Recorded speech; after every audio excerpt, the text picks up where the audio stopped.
Take the child away. Marble glitters under the chandelier as two bulky guards slam a low-paid security man onto the floor, his cheek scraping the polished stone, handcuffs biting into his wrists.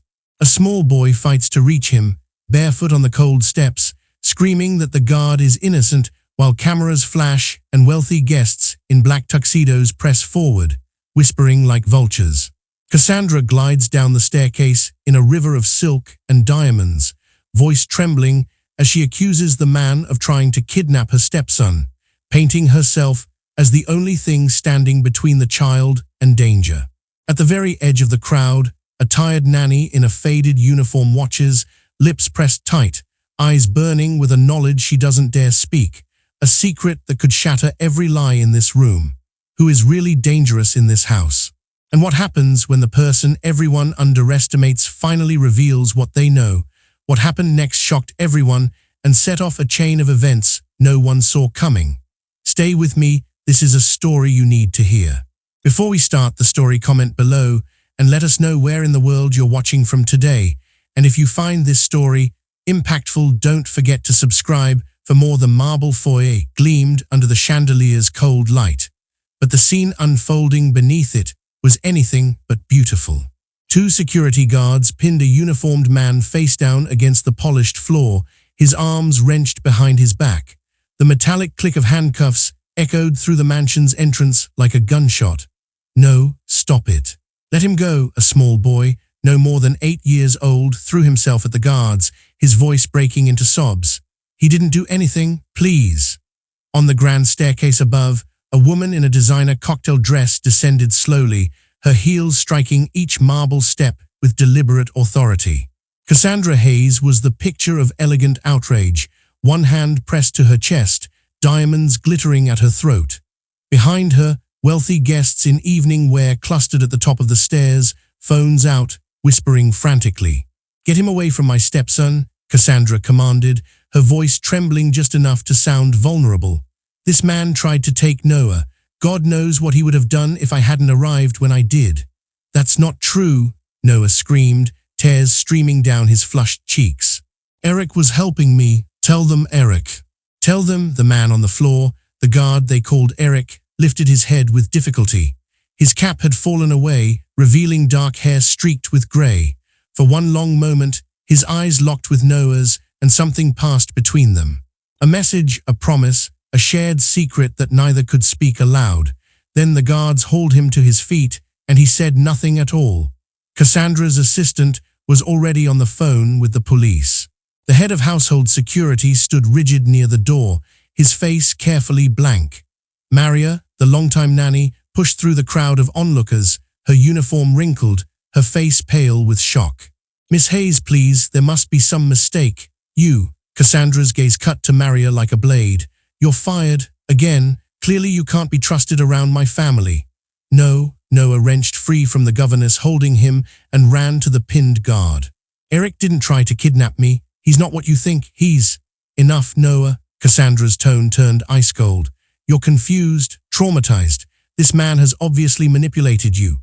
But as the police sirens wailed in the distance and the crowd pressed closer, something in Eric's eyes suggested that manipulation ran far deeper than anyone in that foyer could imagine. Because the man in handcuffs, accused of attacking a child in a billionaire's mansion, was not a common guard at all.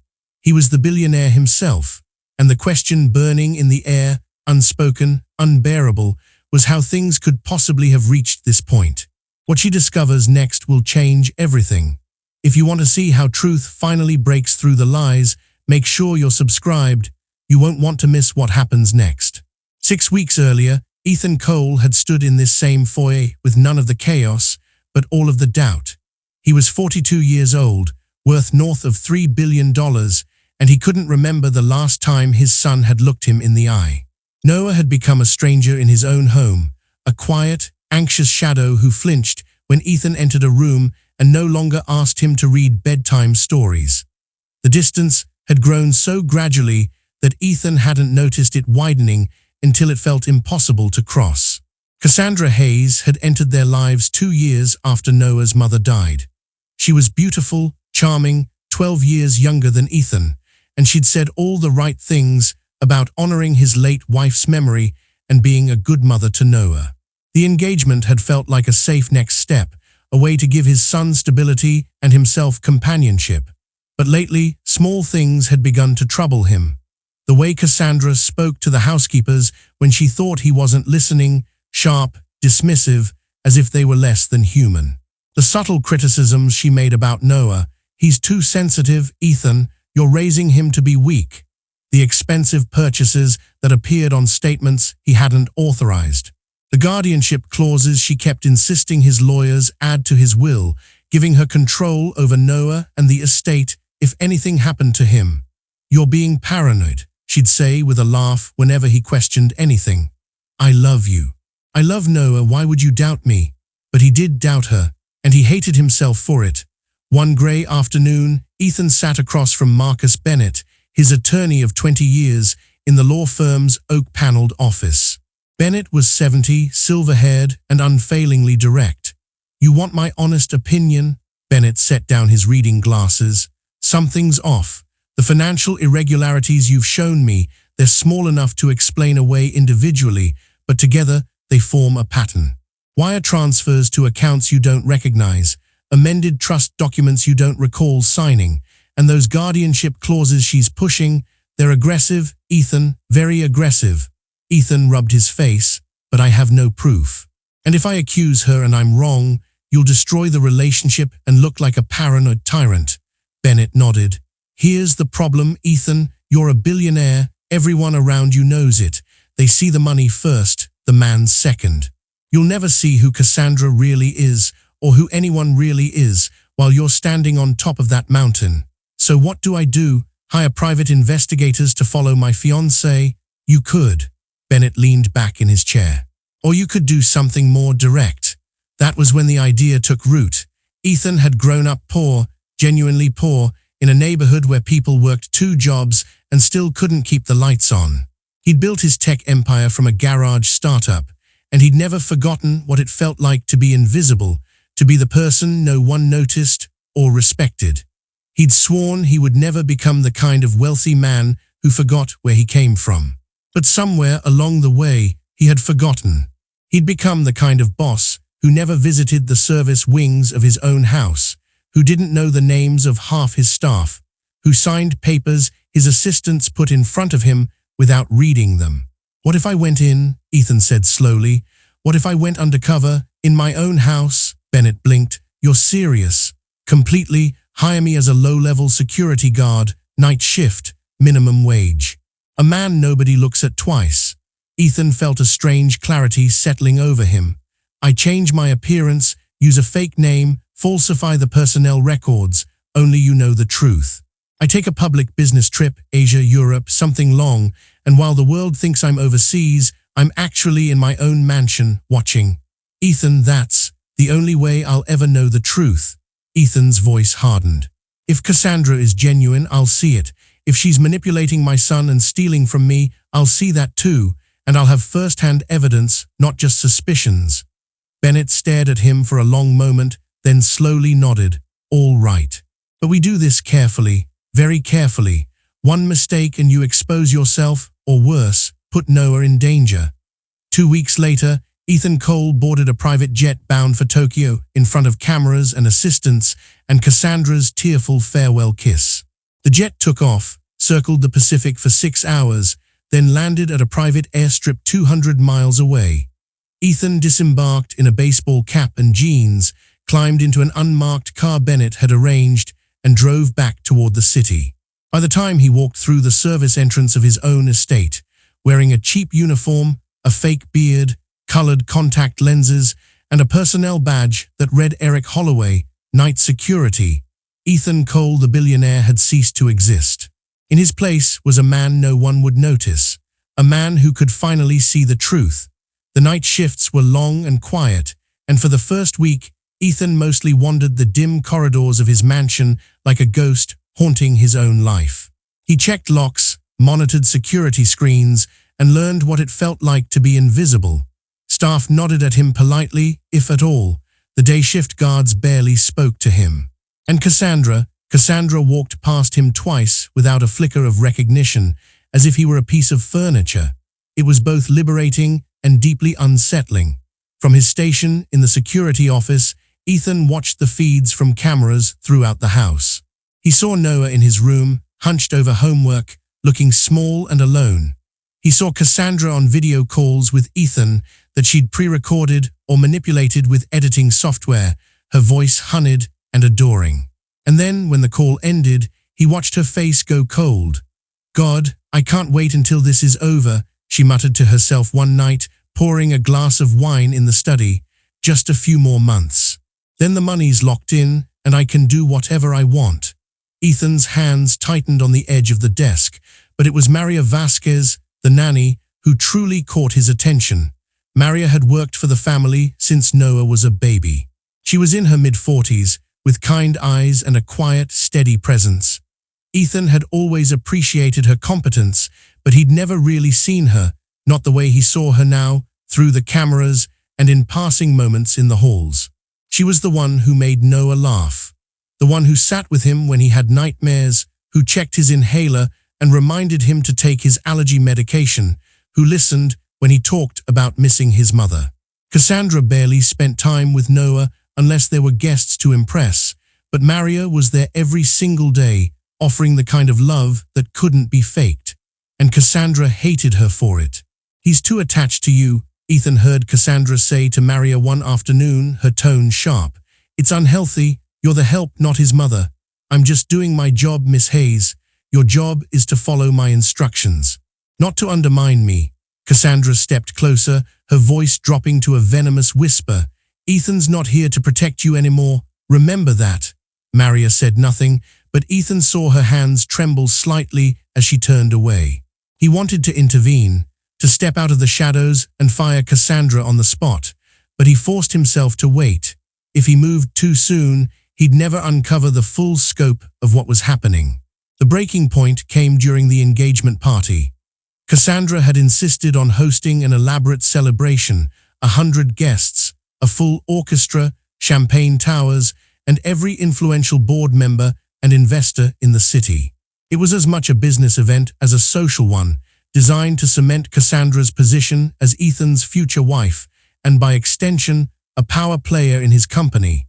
Ethan worked the event in his guard uniform, stationed near the service entrance, watching. Cassandra floated through the crowd in a gown that cost more than most people's cars, laughing and charming everyone she touched. She gave a speech about how much she loved Ethan, how honored she was to become Noah's stepmother, how committed she was to his legacy. The guests applauded. Noah sat at a corner table, alone, picking at his food, and then, halfway through the evening, Cassandra let out a sharp gasp. "My bracelet!" She pressed a hand to her bare wrist, her face stricken. "My diamond bracelet, it's gone." The room went silent, heads turned. "It was a gift from Ethan," Cassandra continued, her voice rising with just the right mix of distress and disbelief. "It's worth over $100,000. Someone must have taken it." Murmurs rippled through the guests. Cassandra's assistant immediately suggested a search, discreet of course, but thorough. Cassandra hesitated just long enough to seem reluctant, then nodded. "We have to." "I hate to think someone here would," she trailed off, shaking her head. "But we can't just let this go." Ethan's stomach sank. He knew what was coming. The head of security directed staff to check the service areas, the coat rooms, the kitchen. And then Cassandra herself, with a guest and 2 assistants, suggested they check Maria's locker in the staff changing room. "Just to rule it out," Cassandra said gently. "I'm sure it's nothing." Maria stood frozen as they opened her locker, and there, nestled between her folded sweater and her lunch bag, was the glittering diamond bracelet. The room erupted. "No," Maria whispered, her face draining of color. I would never." "Oh, Maria." Cassandra's expression was a masterpiece of hurt and disappointment. "How could you?" "I didn't take it. Someone put it there." Maria's voice broke. "Please, you have to believe me, Eric." Cassandra turned to Ethan, who stood near the door in his guard uniform, his heart hammering. "You were the one who found it, correct? In her locker?" He wanted to lie, to say he hadn't found anything, but he was supposed to be a low-level guard, following orders. If he broke character now, he'd expose himself, and lose any chance of uncovering the larger conspiracy. So Ethan forced himself to nod. "Yes, ma'am, it was in the locker." Noah lunged forward from his seat, tears streaming down his face. "Maria didn't steal anything, she wouldn't." "Someone's lying. Noah, sweetheart, I know this is hard." Cassandra crouched beside him, her hand on his shoulder. "But the evidence is right there. Maria betrayed our trust." "She didn't," Noah sobbed. "I know she didn't, but no one listened to the child." Cassandra stood, her face cold now. "Maria, you're fired, effective immediately. I'm also going to make sure every family in this city knows what you did. You'll never work in childcare again." Maria's lips trembled. She looked around the room, at the guests staring at her with disgust, at Noah crying helplessly, at the security guard who'd found the evidence standing silent in his uniform. "I didn't do this," she said quietly one last time. Then she walked out of the mansion with her head high, carrying nothing but her coat. Ethan watched her go, and for the first time in his carefully controlled life, he felt the bitter, choking taste of his own cowardice. He had let an innocent woman be destroyed, and he didn't know how he could ever forgive himself. Maria Vasquez's apartment was a fourth-floor walk-up in a neighborhood where the streetlights flickered and the buses ran late. The elevator had been broken for 3 months. The walls were thin enough that she could hear her neighbors arguing and children crying at all hours, but it was hers, and she'd worked hard to keep it. At least, she had been able to keep it. Now, sitting at her kitchen table 2 days after being fired, Maria stared at the stack of bills and felt the cold weight of reality settle over her. Rent was due in a week. Her mother's medication cost more than she had in savings. And every call she'd made to other wealthy families looking for a nanny or housekeeper had ended the same way. "I'm sorry, but we heard about the incident at the Cole estate. We can't take the risk." Cassandra had made sure of that. She'd poisoned every well. Maria had always believed that honesty and hard work would be enough, that if she kept her head down and did her best, the world would be fair. But fairness, she was learning, was a luxury only the powerful could afford. A knock at her door pulled her from her thoughts. She opened it to find Mrs. Chen, her elderly neighbor, holding a covered dish. "You didn't come down for dinner last night," Mrs. Chen said in her accented English, pushing the dish into Maria's hands. "So I bring dinner to you." "Mrs. Chen, you don't have to. You always share with my grandchildren." "Now I share with you." The old woman's eyes were sharp and knowing. "You are in trouble, yes." Maria's throat tightened. She nodded. Mrs. Chen patted her hand. "The world is not always kind to good people. But you must not let it make you bitter. Bitter is poison, you understand?" "I'm trying," Maria whispered. "Good, try hard." Mrs. Chen started back down the hall, then paused. "That little boy you care for, Noah. He called my phone yesterday looking for you. I gave him your number. I hope that is okay." Maria's heart clenched. "Thank you." That evening her phone rang. Noah's voice was small and frightened on the other end. "Maria. Are you okay?" "I'm fine, sweetheart." She tried to keep her voice steady. "Are you okay?" "No," Noah sniffled. "Cassandra hired a new governess. Her name is Miss Brennan and she's mean. She doesn't let me read before bed and she says if I cry I'm being a baby. I hate it here without you." "I'm so sorry, Noah. It's not your fault. I know you didn't steal that bracelet. I know Cassandra put it in your locker." Maria closed her eyes. "You can't say things like that, Noah. It's dangerous." "But it's true." His voice dropped to a whisper. "I'm scared, Maria. I don't think I'm safe here. Listen to me." Maria's voice shook. "You stay close to people you trust. If anything bad happens, you call me right away. Do you understand?" "Okay." "And Noah, I'm not going to abandon you. I promise." After the call ended, Maria sat in the dark for a long time, staring at her phone. She had no money, no job, no power, but she still had her promise, and somehow she had to find a way to keep it. Inside the mansion, the walls seemed to close in tighter every day. Ethan continued his night shifts as Eric the guard, watching the security feeds and walking the silent halls, but the house had changed. It felt colder, harsher, as though Cassandra's presence had seeped into the very bones of the building. Noah was different too. The boy barely spoke anymore. He moved through the halls like a prisoner, his shoulders hunched, his eyes downcast. Miss Brennan, the new governess Cassandra had hired, followed him everywhere, a stern, humorless woman who enforced rules with an iron hand. No snacks between meals, no phone calls without permission, no crying. Tears are for children who haven't learned discipline. Ethan watched it all from the cameras, helpless and furious. He'd thought going undercover would give him clarity, but instead he felt trapped in a nightmare of his own making. Every day he stayed silent, he allowed his son to suffer, and Cassandra grew bolder. Late one night, Ethan stood in the shadowed hallway outside the study and listened as Cassandra spoke on the phone, her voice low and sharp. "No, Victor, I'm not worried. The nanny's gone. The old man's overseas for at least another month. Everything's in place." A pause. "Yes, I moved the first transfer already, 2 million, nobody even noticed." Another pause, then a cold laugh. "Once we're married, the rest is easy. Ethan's so busy he signs whatever I put in front of him.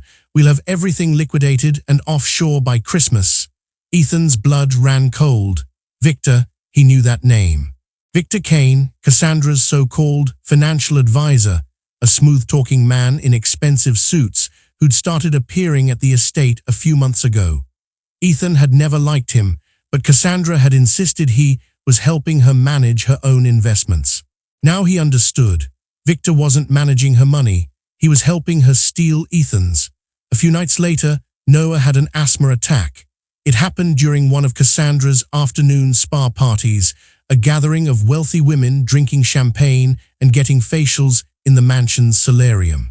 Noah had been playing quietly in the garden when something triggered his allergies, pollen, dust. Ethan didn't know, and within minutes the boy was gasping for breath, his inhaler not enough to stop the attack. Ethan saw it happen on the security feed. He bolted from his post, sprinting across the grounds, but by the time he reached the solarium, Miss Brennan had already brought Noah inside.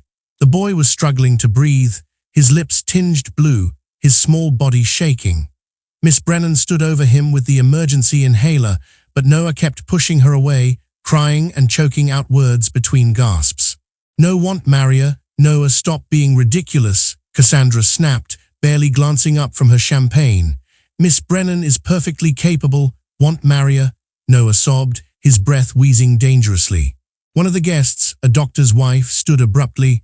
"For God's sake, Cassandra, call the nanny. The child is terrified." Cassandra's jaw tightened, but she was aware of the watching eyes. She turned to her assistant with a cold, clipped voice. "Fine, call Maria, tell her to come back." The assistant hesitated. "You fired her, Miss Hayes." "And blacklisted her, then unblacklist her." Cassandra's smile was razor-sharp. "Temporarily." Maria arrived within the hour, breathless and pale, still wearing her cleaning uniform from whatever job she'd managed to scrape together that day. She dropped to her knees beside Noah, murmuring soothing words in Spanish, coaching him through the breathing exercises, holding the inhaler steady until his color returned and his breathing slowed. Noah clung to her, sobbing into her shoulder. "Don't leave me again, please don't leave." "I'm here, sweetheart, I'm here." Cassandra stood above them, arms crossed, her expression carefully neutral in front of her guests, but when she spoke, her voice was ice. "Maria, I'm willing to allow you to return, conditionally." She let the word hang. "You'll work as a junior housekeeper, not a nanny. You'll stay out of valuable rooms. You'll be under constant supervision.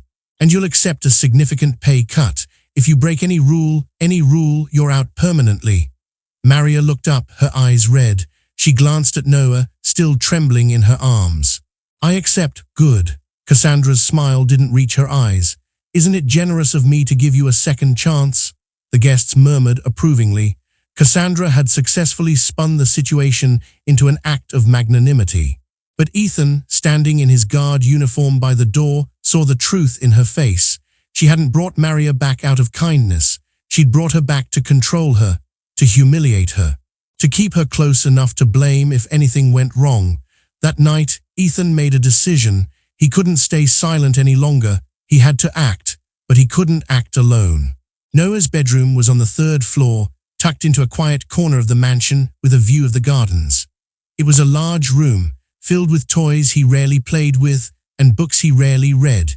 And in the corner, half hidden behind a stuffed bear, was a small baby monitor camera Noah had set up months ago when he'd been afraid of the dark. He'd wanted to be able to call Maria at night if he had a nightmare. So he'd connected the camera to the home network and left it on, forgetting it was even there. Until the night, he overheard Cassandra and Victor talking in the hallway outside his room. Noah had been lying in bed, pretending to sleep, when he heard their voices, low and angry.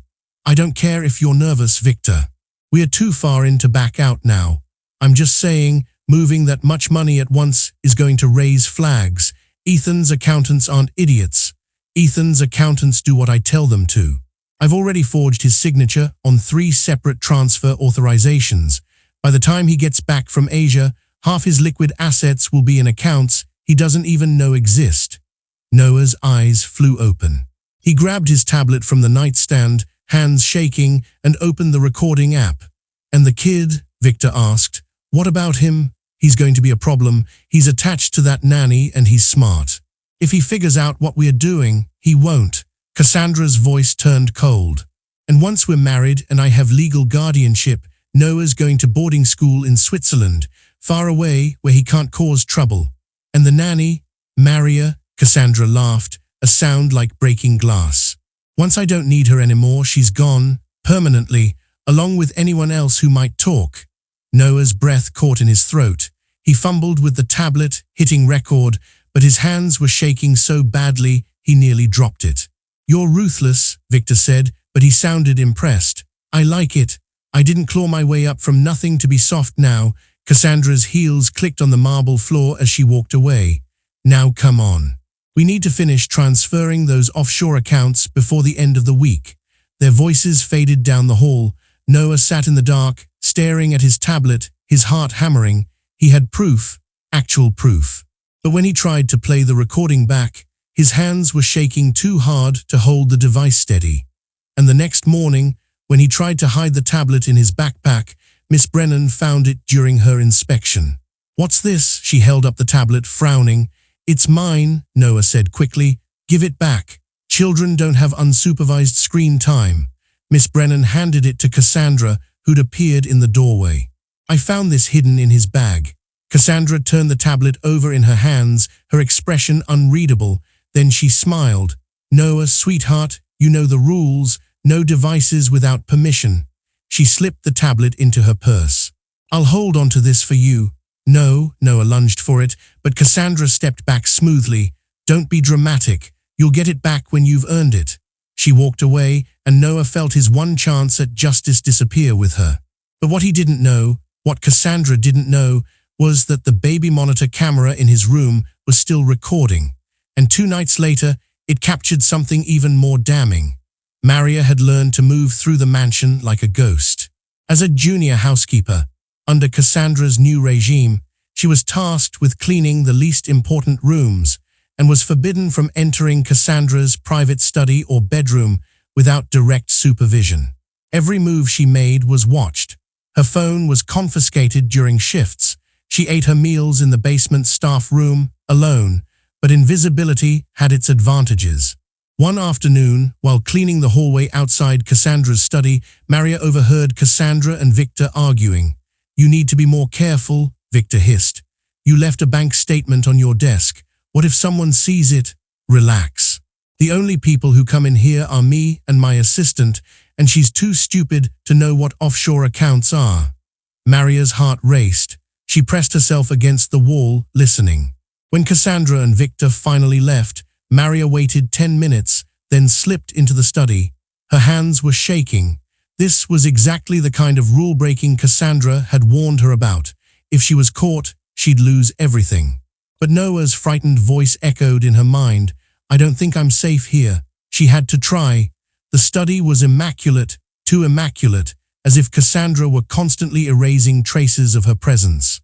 But near the desk, Maria noticed the shredder bin was overflowing. She crouched beside it, sifting carefully through the strips of paper.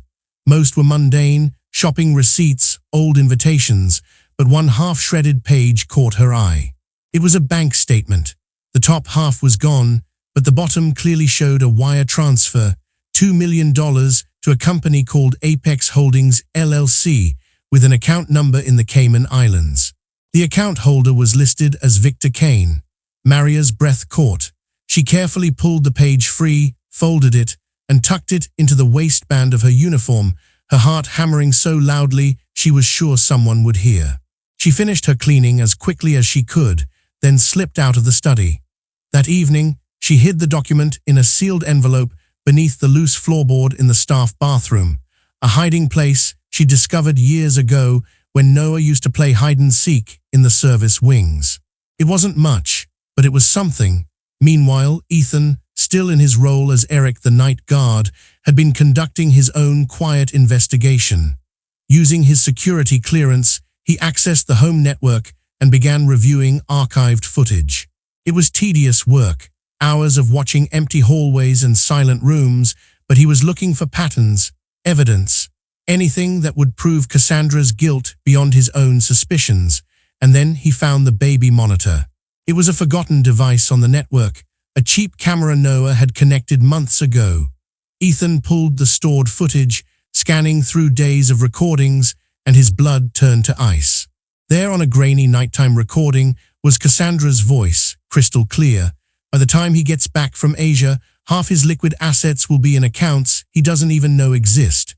And the kid? Once I have legal guardianship, Noah's going to boarding school in Switzerland, far away where he can't cause trouble. And the nanny, Maria, once I don't need her anymore, she's gone, permanently. Ethan replayed the clip 3 times, his hands shaking. It was exactly the kind of confession he needed. Clear, undeniable proof of fraud, conspiracy, and intent to harm. But he couldn't act on it alone. If he revealed himself too soon, Cassandra would destroy the evidence, or worse, disappear with the money. He needed allies. And he needed them now.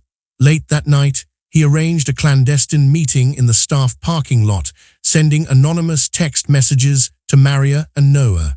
He didn't reveal his identity, only that he was someone who wanted to help. Maria arrived first, nervous and wary. Noah slipped out through a side door, still in his pajamas, his inhaler clutched in one hand. "Who are you?" Maria asked, staring at the man in the guard uniform standing in the shadows. "A friend," Ethan said quietly. "I know what Cassandra's doing, and I know you both have pieces of the puzzle." Noah stepped forward. "How do you know?" "Because I've been watching." Ethan pulled out a USB drive. "I have an audio recording of Cassandra confessing to fraud and planning to hurt both of you, but I need to know what you have." Maria hesitated, then pulled the folded bank statement from her pocket. "I found this. It's a wire transfer, $2 million to a Cayman account in Victor's name." Ethan took it carefully, scanning the document under the dim parking lot light. "This is perfect. It ties Victor directly to the theft. I recorded them too," Noah said quietly, "on my tablet, but Cassandra took it. Then we work with what we have." Ethan looked at them both. "Here's what we're going to do. We're going to gather everything we can, and when the time is right, we're going to expose her, publicly, in a way she can't deny or spin." "Why should we trust you?" Maria asked, her voice shaking. "You're just a guard. You don't have the power to stop her." Ethan met her eyes. He wanted to tell her the truth, that he was Ethan Cole, that this was his house and his son, and his money being stolen. But if he revealed himself now, he'd lose the element of surprise. "You're right," he said instead. "I'm nobody, but I care about Noah, and I'm willing to risk everything to keep him safe. That's all I can offer you." Maria studied him for a long moment, then nodded slowly. "All right. We'll work together." Noah reached out and took Ethan's hand, his small fingers cold and trusting. "Thank you, Eric." Ethan's throat tightened. He squeezed his son's hand gently. "I won't let you down. I promise." Over the next week, Cassandra's paranoia reached a fever pitch. She began noticing small irregularities, a moved paper in her study, an unlocked drawer she was sure she'd secured, an unfamiliar login attempt on her private email. Someone, she realized, was watching her. "Check every room," she ordered the head of security. "Search the staff lockers, confiscate personal phones. I want to know if anyone is leaking information." The household erupted into chaos. Staff were interrogated. Rooms were turned upside down. Maria's locker was searched twice. But Ethan, watching from his guard post, had already moved the evidence. He'd copied the files to an encrypted cloud server Marcus Bennett controlled, and the original recording and bank statement were locked in Bennett's office safe, far from Cassandra's reach. Still, the net was tightening. Cassandra began installing new cameras, pointed not at entry points, but at the service wings, the staff areas, Noah's hallway. She was hunting for the leak, and she was running out of time. "We moved the rest of the money this Friday," Ethan overheard her tell Victor during a late-night call. "All of it. I don't care if it's risky. We transfer everything, and then I'm done. I'll marry Ethan when he gets back, wait 6 months, and file for divorce. By then the money's untouchable. What about the investigation? What if someone's already onto us? Then we disappear." Cassandra's voice was flat. "I've already got a backup plan. Fake passports, a rental property in Belize. If things go south, we vanish before anyone can stop us." Ethan's chest tightened. If Cassandra fled, he might never see his money or his son again. He called Bennett from a burner phone. "We are out of time. She's moving the rest of the assets Friday and planning to run. We have to act now." "How?" "I'm going to force her hand. I'm going to make her think I'm the threat. If she panics, she'll make a mistake." "Ethan, that's incredibly dangerous." "I know. But it's the only way." The next evening, Ethan arranged for Noah to accidentally be seen near the side gate with him, talking in low voices. He made sure one of Cassandra's newly installed cameras caught the moment. Cassandra took the bait. Within an hour, she was on the phone with head of security, her voice shaking with manufactured fear. "I just saw the night guard, Eric, talking to Noah by the gate. I think he's trying to take him. I think he's been the one spying on me. He's dangerous. Miss Hayes, I'm sure there's an explanation. Call the police now and have your men apprehend him. I won't let some obsessed stalker put my family at risk." The trap was set, and Ethan walked right into it. The marble foyer gleamed under the chandelier's cold light. 2 security guards pinned Ethan, face down against the polished floor, wrenching his arms behind his back. The metallic click of handcuffs echoed through the entrance. "No, let him go." Noah threw himself at the guards, sobbing. "He didn't do anything." Cassandra descended the staircase slowly, her face a mask of righteous anger. Behind her, guests and staff crowded the landing, phones out, whispering. "This man tried to kidnap my stepson," Cassandra announced, her voice trembling. "I want him arrested immediately." "That's not true," Noah screamed. "Eric was helping me," but Cassandra ignored him. She gestured to the police, who were arriving through the front door, lights flashing outside. "Take him away. I'll be pressing full charges." Maria pushed through the crowd, her face pale. "Miss Hayes, please, there must be a mistake." "You're fired," Cassandra snapped. "Again, you clearly can't be trusted." The police officers stepped forward, ready to take custody of the man in handcuffs, and then Ethan lifted his head. "Wait," his voice was different now, louder, clearer, stripped of the submissive tone he'd used as Eric. He shook off the guard's hands and stood slowly, his cuffed wrists held in front of him. "I said wait," Cassandra frowned, her confidence faltering. "What are you?" Ethan reached up with his cuffed hands and pulled off his cap. Then he peeled away the fake beard, removed the colored contact lenses, and wiped the subtle makeup from his jawline. The room went utterly silent. An older board member near the stairs gasped. "My God, Ethan!" "Hello, Richard." Ethan's gaze swept the crowd, landing on faces he knew, investors, longtime staff, friends. "I apologize for the theatrics, but I needed to see the truth." Cassandra's face went white. "Ethan, what are you doing here? You're supposed to be in Tokyo." "I was never in Tokyo." Ethan's voice was cold. "I've been here the entire time." Watching? Cassandra forced a shaky laugh. "Watching what?" "Ethan, this is absurd. If this is some kind of test." It was. Ethan turned to the police officers who were staring in confusion. "Officers, I'm Ethan Cole. This is my house, and I need you to listen very carefully because the woman accusing me of kidnapping is the one who's been committing crimes under my roof." "That's insane," Cassandra's voice rose. "He's clearly had some kind of breakdown, Bennett." Ethan raised his voice. "Come in." From the side hallway, Marcus Bennett appeared, carrying a briefcase. Behind him were an independent auditor and a cybersecurity expert Ethan had hired weeks ago. Bennett set the briefcase on the foyer table and opened it. "Ladies and gentlemen, What we have here is evidence of systematic fraud, forgery, and conspiracy to commit theft. He began laying out documents.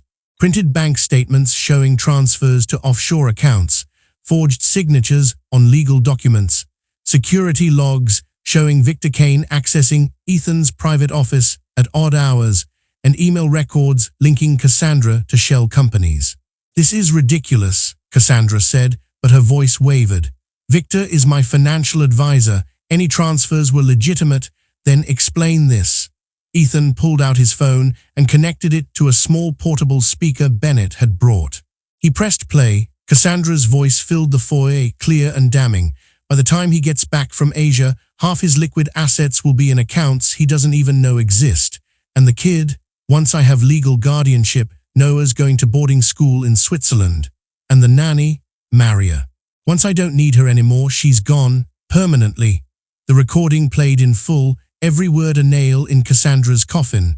The crowd erupted in shocked murmurs. Guests stared at Cassandra with horror and disgust. "That's..." Cassandra's composure cracked. "That's edited. He faked that audio. You can't trust." "It's not edited," Bennett said calmly. "We've had it analyzed by a forensic audio expert. It's authentic. And this," Maria stepped forward, her voice shaking but clear, "is the bank statement I found in Miss Hayes' study. $2 million transferred to an offshore account in Victor Kane's name." She handed the half-shredded document to Bennett, who projected an enlarged image of it onto a tablet for everyone to see. "And here," the auditor added, pulling up a financial summary, "are unauthorized wire transfers totaling over $8 million, all signed with forged versions of Mr. Cole's signature." Cassandra looked around wildly, her mask finally slipping. "This is a setup. Ethan's trying to humiliate me because he's paranoid. He never trusted me. This whole thing was designed to see who you really are," Ethan interrupted. "And now everyone knows." Cassandra's face twisted with rage. She whirled on Noah, who stood trembling near Maria. "You," her voice was venomous, "you little brat. You recorded me, didn't you? You spied on me like a sneaking little rat. Don't you dare speak to him that way," Maria said, stepping between them. Cassandra laughed bitterly. "Oh, of course, the precious nanny. You think you're so noble, don't you? Playing martyr for a child who isn't even yours. He's more mine than he'll ever be yours," Maria shot back. Cassandra lunged toward her, but one of the police officers stepped forward, blocking her. "Ma'am, you need to calm down." "Calm down?" Cassandra's voice rose to a shriek. "This is my house, my life. I worked for this. I played the perfect fiancé. I put up with that whiny child. I smiled and nodded and pretended to care for what? So some security guard could spy on me and ruin everything?" The room fell silent. Even Cassandra seemed to realize what she'd just admitted. Ethan stared at her, his voice quiet and cold. "That's all you ever saw us as, wasn't it? Assets to be managed. Noah, me, this house, all just pieces on your board." Cassandra said nothing. Her face was pale, her hands shaking. The lead police officer stepped forward, handcuffs ready. "Miss Hayes, you're under arrest for fraud, forgery, and conspiracy to commit theft. You have the right to remain silent." As they cuffed her, Cassandra cast one last look at Ethan, not apologetic, not pleading, just empty. "I almost had it," she whispered. "I was so close." "But you didn't," Ethan said, "because you forgot one thing." "What?" "Truth doesn't stay buried, not forever." The officers led her away. Victor Kane was arrested an hour later, caught trying to board a flight to Belize with a duffel bag full of cash and 2 fake passports. The guests slowly filed out, murmuring amongst themselves. The board members shook Ethan's hand, stunned and shaken. The staff gathered in the hallways, whispering in relief. And in the middle of the foyer, Ethan knelt down and pulled Noah into his arms. "I'm sorry," he whispered into his son's hair. "I'm so sorry I let this happen." Noah clung to him, sobbing. "You came back, you saved us." "I never left," Ethan said. "I was always here." Maria stood nearby, tears streaming down her face. Ethan looked up at her. "Maria, I owe you an apology too. I let Cassandra destroy your reputation. I stood by and let her frame you, humiliate you, take everything from you. I was a coward." "You were trying to find the truth," Maria said softly. "That doesn't excuse what I allowed to happen." Ethan stood, still holding Noah. I want to make it right. You're not a junior housekeeper. You never should have been. Your family. And I want you to stay, not as staff, but as Noah's guardian when I travel. As someone I trust with the most important thing in my life. Maria's breath caught. Mr. Cole, Ethan, please. She smiled through her tears. Ethan, I'd be honored. Noah reached out and took her hand. Does this mean you're staying forever? Forever, Maria promised. And for the first time in months, the mansion felt like a home. In the weeks that followed, the estate transformed. The oppressive rules Cassandra had imposed were swept away. Staff were treated with respect and given fair wages. The cold, sterile rooms were opened up, filled with light and laughter. Noah returned to school without fear, his inhaler always in his pocket, Maria's number always on speed dial. Ethan promoted Maria to head of household operations and established a trust to cover her mother's medical expenses. He also created a foundation in her name, the Vasquez Foundation for Domestic Workers' Rights, dedicated to protecting employees who faced abuse, false accusations, or exploitation in wealthy households. Maria sat on the foundation's board, her voice finally heard in rooms where decisions were made. Cassandra and Victor were prosecuted to the fullest extent of the law. The stolen money was recovered and returned to Ethan's accounts. Both received multi-year prison sentences, their reputations destroyed. But the real change happened in the quiet moments. Ethan began taking breakfast with Noah every morning, asking about his homework and his dreams, listening to stories about school and friends. He stopped signing documents without reading them. He learned the names of every staff member and asked about their families. One evening, as they planted young trees in the garden, Ethan, Noah, and Maria working side by side in the soft dirt, Noah looked up at his father and smiled. Dad, yeah, buddy. Can Maria be my real mom now? Ethan glanced at Maria, whose eyes were suddenly bright with tears. I think, Ethan said gently, that Maria's been your real mom for a long time. We were just too blind to see it. Noah threw his arms around her waist. Maria held him close, her face pressed into his hair, and whispered something in Spanish, a promise, a blessing, a vow. As the sun set over the mansion, painting the sky in shades of gold and rose, the three of them stood together among the new trees, planting roots that would last a lifetime. The house that had once felt like a prison now felt like a sanctuary. And for the first time in years, Ethan Cole, the billionaire who disguised himself to see the truth, was simply a father, standing beside the people who'd proven that love and loyalty were worth more than any fortune. In a world where wealth can blind us and power can corrupt, the truth remains the most powerful force of all. It doesn't matter how deeply it's buried, how carefully it's hidden, or how fiercely it's denied. Eventually, the truth will find its way to the light. And when it does, it reshapes everything. What would you have done in Ethan's place? Would you have had the courage to step into the shadows to see the truth? Drop your thoughts in the comments below, and if this story moved you, don't forget to like and subscribe for more powerful tales of justice and redemption.